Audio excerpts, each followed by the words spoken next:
Friends, we can all see that many white bloggers have millions of followers. Please support me too because my followers are still few. Black bloggers also deserve to be famous. My friends, let's unite and lift each other up. Please press subscribe button and like. In the heart of a small American town, a black motorcyclist named Marcus Carter cruised down the sun-drenched highway on his custom Harley-Davidson.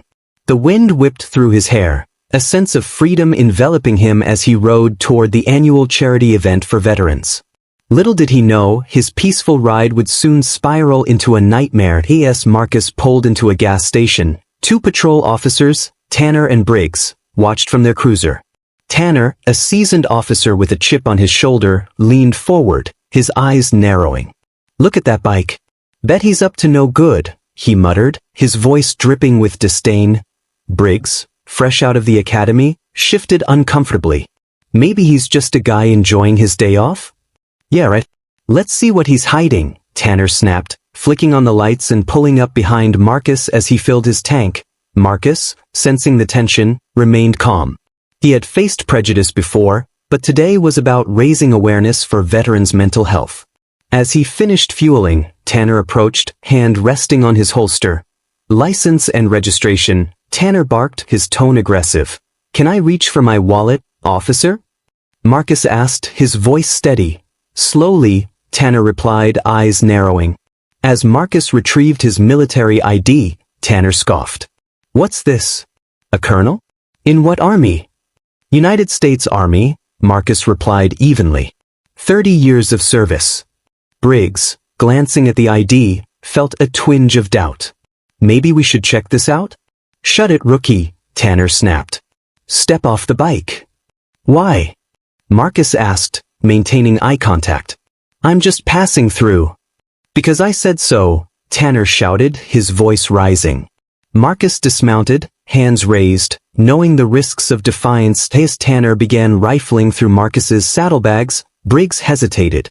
"Tanner, maybe we should call this in?" "Call what in?" Tanner sneered, pulling out military documents and scattering them across the ground. "Looks like you're hiding something, Colonel." "Those are classified materials," Marcus said, his voice calm but firm. "You're violating my rights." "Rights?" Tanner laughed, kicking the documents. "You think that matters here?" A crowd began to gather, phones recording the scene. Marcus's heart raced, but he remained composed. He had faced worse than this. "Officer, I need to make a call," Marcus insisted, his voice steady. "Yeah? To your lawyer?" Tanner mocked, cuffing Marcus with unnecessary force. "You're under arrest for possession of falsified documents." As Tanner shoved Marcus into the back of the cruiser, a familiar face emerged from the crowd. Frank Thompson, a retired Army sergeant. He recognized Marcus instantly. "That's Colonel Carter," he shouted, disbelief etched on his face. The crowd murmured, and Tanner's bravado faltered. "Nothing to see here," he barked, but the tension in the air was palpable. Inside the cruiser, Marcus sat upright, his military training kicking in. He knew how to endure. He glanced at his watch, silently counting down the minutes. He had 5 minutes before the situation escalated. Meanwhile, Frank Thompson rushed to the nearest phone, calling his grandson, Lieutenant David Thompson, stationed at the Pentagon. "They've arrested Colonel Carter." "It's a case of profiling," he exclaimed, urgency in his voice. "On what charges?" David asked, alarmed. "None. Just harassment." Frank replied, his voice rising. "You need to inform command." Back at the gas station, Tanner's radio crackled with dispatch calls, but he ignored them, fixated on Marcus. "You think you're special because you wear that uniform?" he sneered. "Officer, this is a mistake," Marcus said, addressing Tanner directly. "You need to reconsider your actions." "Or what?" Tanner challenged, but doubt flickered in his eyes as the minutes ticked by. Military satellites overhead began tracking the patrol cars' movements. The Pentagon was alerted, and a response team mobilized. "Your chief is trying to reach you," Marcus said, his tone steady. "Shut up," Tanner snapped, but his hands tightened on the steering wheel, sweat beading on his forehead. Suddenly, a convoy of military vehicles appeared on the horizon, engines roaring. Tanner's heart sank as he realized the gravity of his mistake. "Get me Officer Tanner immediately." Chief Bennett shouted into his radio, panic evident in his voice. As the patrol car pulled into the station, the entire department was assembled outside, waiting. Tanner's heart raced. He had crossed a line he couldn't uncross. "Release him immediately." Chief Bennett shouted, rushing forward. Tanner hesitated, confusion evident. But he was acting suspicious. "Do you have any idea who you've arrested?" Bennett demanded. "That's Colonel Marcus Carter, Deputy Director of Special Operations Logistics at the Pentagon." The crowd gasped, and Tanner's face paled.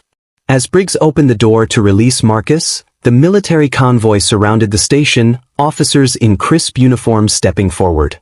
"Colonel, are you all right?" a major asked, saluting sharply. "I'm fine," Marcus replied, straightening his jacket. "But this needs to be addressed." As the military officers began recovering the scattered documents, Tanner's world crumbled. He had acted on bias, and now the consequences were unfolding before him. "Officer Tanner, you're required to provide a statement," an FBI agent said, stepping forward. "We have witness statements and video evidence suggesting misconduct." Tanner's heart raced as he realized the magnitude of his actions. The crowd had witnessed everything, and now he was the one under scrutiny. Weeks later, Tanner faced a disciplinary hearing. The evidence against him was overwhelming, and as he sat in silence, he realized the weight of his actions. "I believed I was doing my job," he finally admitted, his voice trembling. "But I see now that I was wrong." The board deliberated, and Tanner's fate was sealed. He was terminated, his badge stripped away. Meanwhile, Marcus emerged as a national figure, advocating for change. He had turned a moment of injustice into a movement for accountability, ensuring that no one else would face what he had endured. As the sun set over Lakeside, Marcus rode his motorcycle once more, this time with a sense of purpose. He had transformed his pain into power, and the road ahead was filled with hope for a better future. But the story didn't end there. As Marcus continued his advocacy, he received a call from the Pentagon.